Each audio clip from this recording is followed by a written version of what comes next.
What the heck happened to Randy Couture? Light heavyweight title, the natural. That's what I will take now. Once hailed as one of the greatest fighters in MMA history, why does the UFC rarely mention his name? Despite his legendary status and numerous titles, Couture seems to have vanished from the UFC spotlight. But let's understand why. The start of Randy Couture's journey. Despite being essentially blacklisted by the UFC, Couture is still fondly remembered by hardcore MMA fans. But he wasn't always the MMA beast that we know today.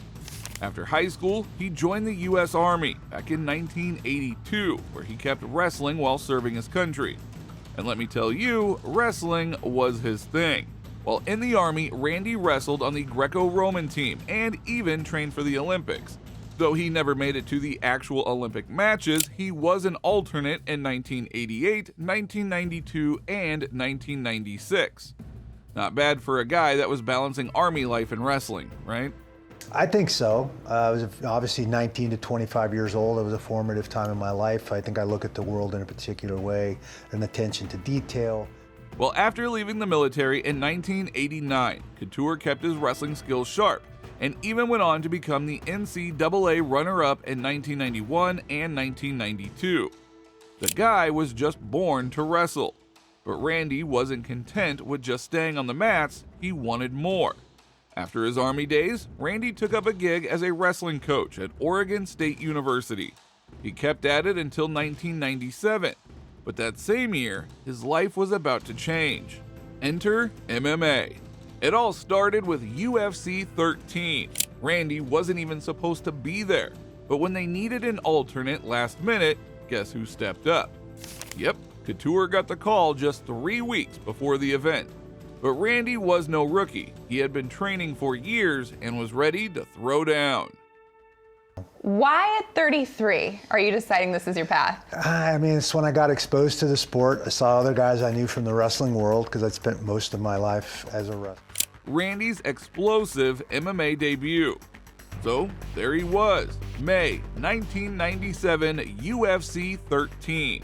Randy Couture, 33 years old, makes his MMA debut.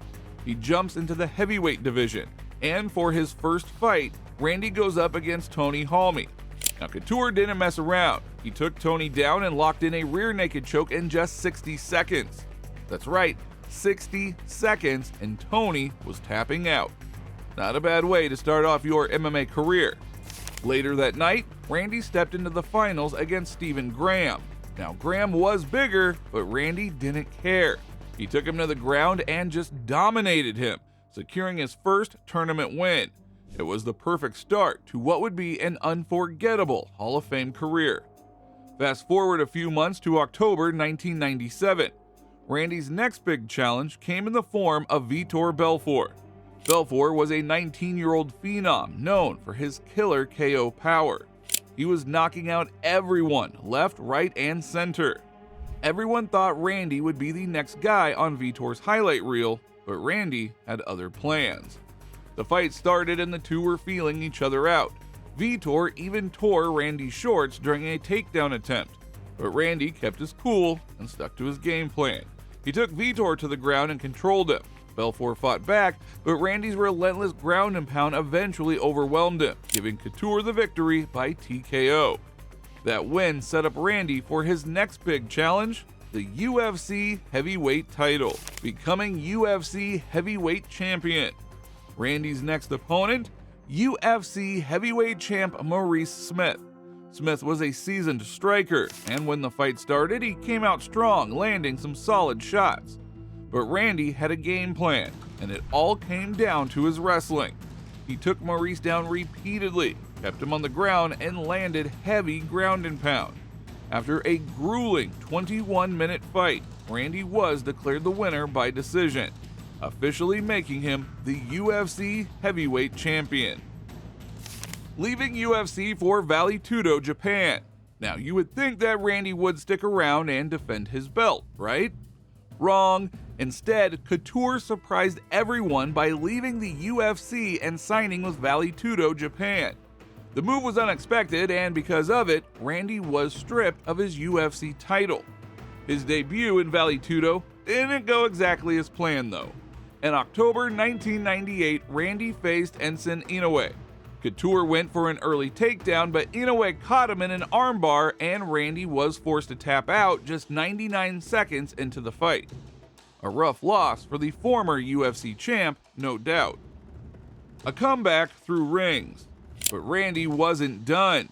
After Vale Tudo, he moved over to Japan's Rings promotion. His first fight there went well. He used his dirty boxing and wrestling to dominate his opponent early on. But in a weird turn of events, the ref stopped the fight to reposition them in the middle of the ring. His opponent locked in a Kimura, and Randy tapped out.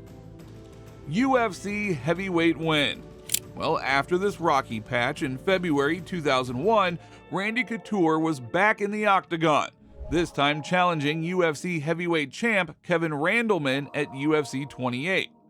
Despite the rough losses that he suffered earlier, Randy had improved significantly. He battered Randleman with knees, took him down, and mounted him, eventually finishing the fight with strikes. Randy was once again crowned the UFC Heavyweight champion. Randy was always looking for the best fighters to fight, which is why after winning the UFC championship, he went on to compete in Japan for a few fights. Come back to UFC. Still, Randy returned to the UFC to defend his heavyweight title at UFC 31 against Pedro Rizzo, who was 11-1 and coming off of 2 straight finishes. The fight was what you would expect from these two finishers, an all-out brawl. Ultimately, it was Randy who was awarded the decision that night. Title defense against Josh Barnett. Randy's next title defense was at UFC 36 against the young and hungry Josh Barnett. Couture started strong, securing a takedown and delivering heavy shots from the top. He even attempted an Americana, but Barnett managed to get back up, only to be caught in a guillotine attempt.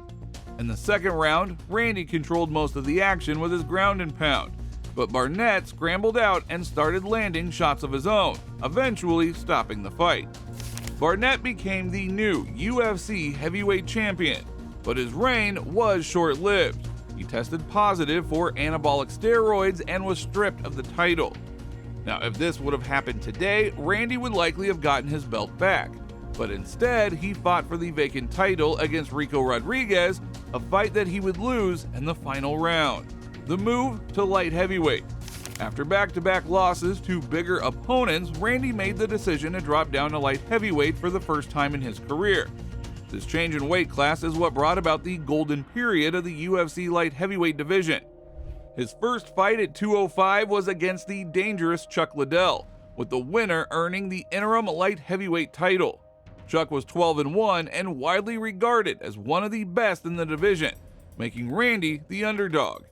Now, despite being the underdog, Randy's years of battling heavyweights gave him the strength advantage, and in the third round, he outstruck Chuck, eventually taking the fight to the ground, mounting him, and finishing with strikes from the top. Randy Couture became the interim light heavyweight champion, making him the first man to win 2 titles in 2 different weight classes. Title unification fight against Tito Ortiz. Tito's a very emotional fighter. I think that's one of the things that drives him talking and doing the things that he does, because that's how he's centered that way, and so he needs to kind of create that animosity. Randy then faced UFC light heavyweight champion Tito Ortiz in a title unification bout. There was a lot of bad blood between the two leading up to the fight, with Tito being the favorite after setting the record for most title defenses in the division. At 28 years old, Tito was in his prime, while Randy was 40. Tito even claimed he was going to spank Randy Couture, but Couture defied the odds, out-wrestling and out-powering Tito, who had never been dominated like that before.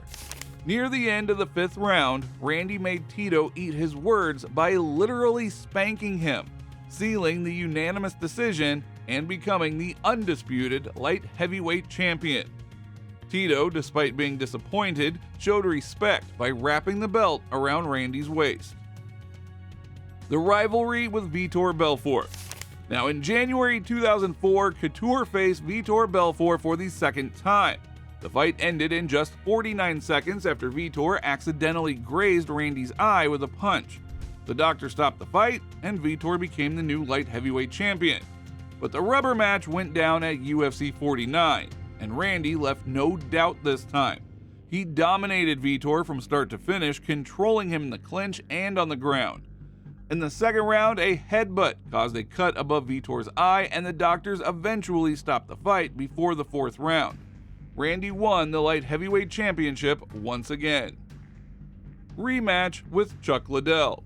Randy's first defense in his second reign was a rematch against Chuck Liddell. The buildup was huge. Randy and Chuck had coached the first season of The Ultimate Fighter, which was legendary in its own right. But the fight itself was quick. After a wild exchange, Chuck connected with a right hand that dropped Randy, ending the fight in just over 2 minutes. I think a lot of it was timing. The sport was just starting to really blossom and be accepted as a mainstream legitimate sport. I think before that we were looked at as crazy, as some fringe crazy sport that these guys are doing, and I think because of The Ultimate Fighter and the timing of the whole thing in the second fight with Chuck,